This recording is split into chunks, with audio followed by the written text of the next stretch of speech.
Assalamualaikum warahmatullahi wabarakatuh. Pada pembelajaran kali ini, kita akan membahas tentang regulasi kepegawaian. 3.2 memahami regulasi kepegawaian. 4.2 melakukan klasifikasi regulasi kepegawaian. Baiklah, adapun tujuan pembelajaran dari pembelajaran ini adalah siswa mampu menjelaskan pengertian tentang regulasi. Siswa mampu menjelaskan yang dimaksud dengan regulasi kepegawaian. Siswa mampu menjelaskan fungsi regulasi kepegawaian pada suatu lembaga atau organisasi. Siswa mampu menjelaskan tujuan dari regulasi kepegawaian. Siswa mampu menyebutkan macam-macam regulasi kepegawaian. Siswa mampu menyebutkan dan menjelaskan tujuan dan bentuk regulasi kepegawaian. Dan siswa mampu menyebutkan apa saja yang termasuk pegawai ASN menurut Undang-Undang Nomor 5 Tahun 2014. Adapun peta konsep pada regulasi kepegawaian pada pembelajaran ini yaitu pengertian regulasi kepegawaian, tujuan regulasi kepegawaian, fungsi regulasi kepegawaian, macam-macam regulasi kepegawaian, tujuan dan bentuk-bentuk regulasi kepegawaian, klasifikasi regulasi kepegawaian. Pengertian regulasi. Menurut Kamus Besar Bahasa Indonesia, regulasi adalah sinonim dari pengaturan. Peraturan adalah kaidah yang dibuat untuk mengatur, petunjuk yang dipakai untuk menata sesuatu dengan aturan dan ketentuan yang harus dijalankan dan dipatuhi. Regulasi adalah suatu peraturan yang dibuat untuk membantu mengendalikan suatu kelompok, lembaga atau organisasi dan masyarakat demi mencapai tujuan tertentu dalam kehidupan bersama, bermasyarakat, dan bersosialisasi. Misalnya pembatasan hukum diumumkan oleh otoritas pemerintah. Regulasi pengaturan diri oleh suatu industri seperti melalui asosiasi perdagangan, regulasi sosial misalnya norma, regulasi dan pasar. Seseorang dapat mempertimbangkan regulasi dalam tindakan perilaku, misalnya menjatuhkan sanksi seperti denda. Istilah regulasi banyak digunakan dalam berbagai bidang, sehingga definisinya memang cukup luas.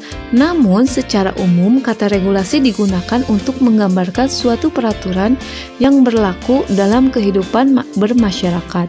Regulasi diterapkan pada peraturan hukum negara, peraturan perusahaan, dan lain-lain.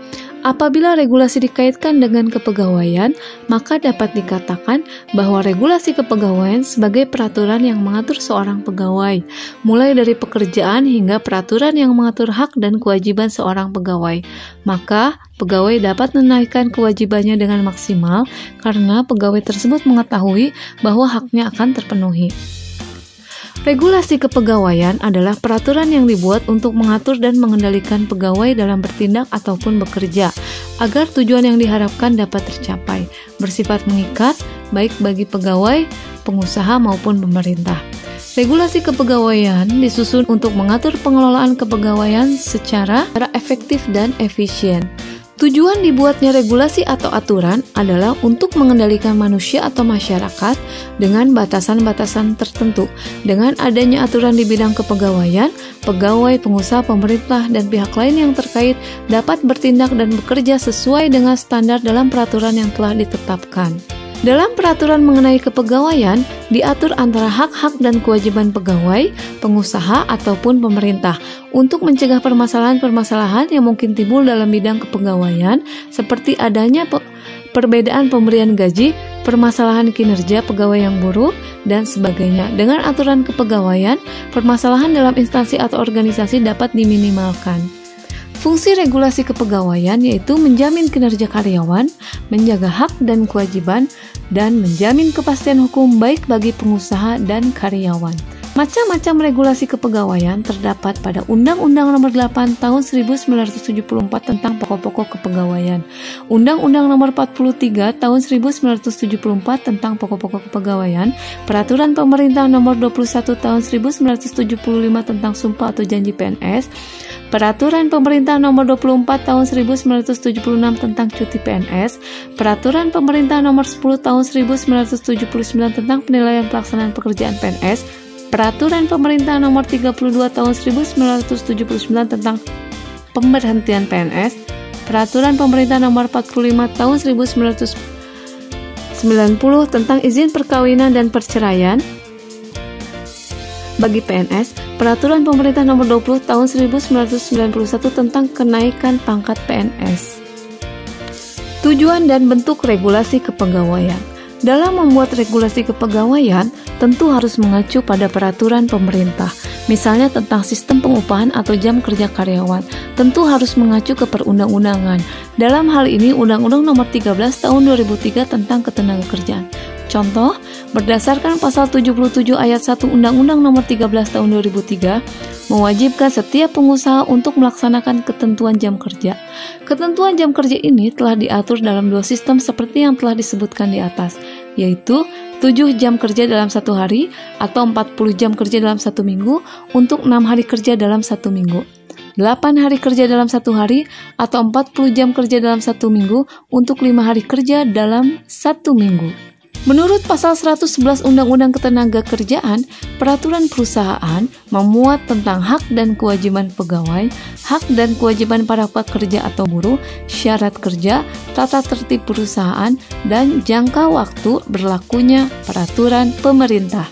Dari Undang-Undang Ketenagakerjaan tersebut, maka peraturan perusahaan bisa meliputi hal-hal berikut, yaitu hubungan kerja, penggolongan dan keluarga pekerja, pengupahan dan jaminan dan bantuan, masa kerja, waktu istirahat, kerja lembur, hari libur resmi, istirahat tahunan, izin meninggalkan kerja, perlindungan kerja, bantuan kesehatan atau pengobatan, pemindahan, perjalanan dinas, pendidikan dan latihan, disiplin dan tindakan disiplin, tindakan skorsing dan pelanggaran, hukum di luar perusahaan, penghargaan, pemutusan hubungan kerja atau PHK, tata cara penyelesaian keluhan, penyelesaian perselisihan hubungan industrial, ketentuan bagi pekerja waktu tertentu, peraturan pemerintah tentang jaminan sosial tenaga kerja, bekerja di daerah operasi tertentu. Perhatikan gambar berikut. Dari gambar tersebut, aturan yang berada paling puncak memiliki kedudukan yang paling tinggi. Peraturan instansi atau perusahaan tentang kepegawaian dan ketenagakerjaan tidak boleh bertentangan dengan peraturan daerah tentang ketenagakerjaan dan tidak boleh bertentangan dengan peraturan presiden.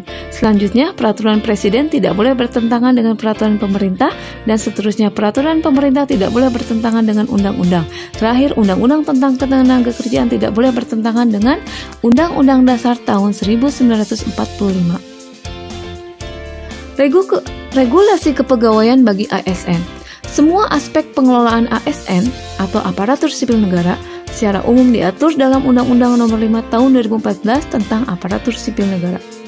Undang-undang tersebut merupakan perubahan atas Undang-Undang Nomor 8 Tahun 1974 tentang pokok-pokok kepegawaian yang sebelumnya telah diubah dengan Undang-Undang Nomor 43 Tahun 1999. Undang-Undang Nomor 8 Tahun 1974 maupun Undang-Undang Nomor 43 Tahun 1999 dinilai sudah tidak sesuai dengan tuntutan nasional dan tantangan global, sehingga perlu diganti lagi dengan undang-undang yang baru. Pelaksanaan secara teknis Undang-Undang Kepegawaian diatur lebih lanjut dalam Peraturan Pemerintah dan Peraturan Menteri. Adapun tujuan Undang-Undang Nomor 5 Tahun 2014 tentang aparatur sipil negara adalah independensi, kompetensi, kinerja atau produktivitas kerja, integritas, kesejahteraan, kualitas pelayanan publik, pengawasan, dan akuntabilitas. Adapun jenis, status, dan kedudukan aparatur sipil negara atau ASN yang diatur menurut Undang-Undang Nomor 5 Tahun 2014 adalah bahwa pegawai ASN terdiri atas pegawai negeri sipil atau PNS, yaitu pegawai ASN yang diangkat sebagai pegawai tetap oleh pejabat pembina kepegawaian dan memiliki nomor induk pegawai secara nasional. Pegawai pemerintah dengan perjanjian kerja atau PPPK, yaitu pegawai ASN yang diangkat sebagai pegawai dengan perjanjian kerja oleh pejabat pembina kepegawaian sesuai dengan kebutuhan instansi pemerintah dan ketentuan undang-undang ini. Untuk dapat melaksanakan pembinaan ASN, maka perlu adanya manajemen ASN.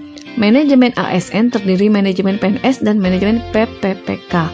Manajemen ASN adalah pengelolaan ASN untuk menghasilkan pegawai ASN yang profesional, memiliki nilai dasar, etika, profesi, bebas dari intervensi politik, bersih dari praktik korupsi dan nepotisme.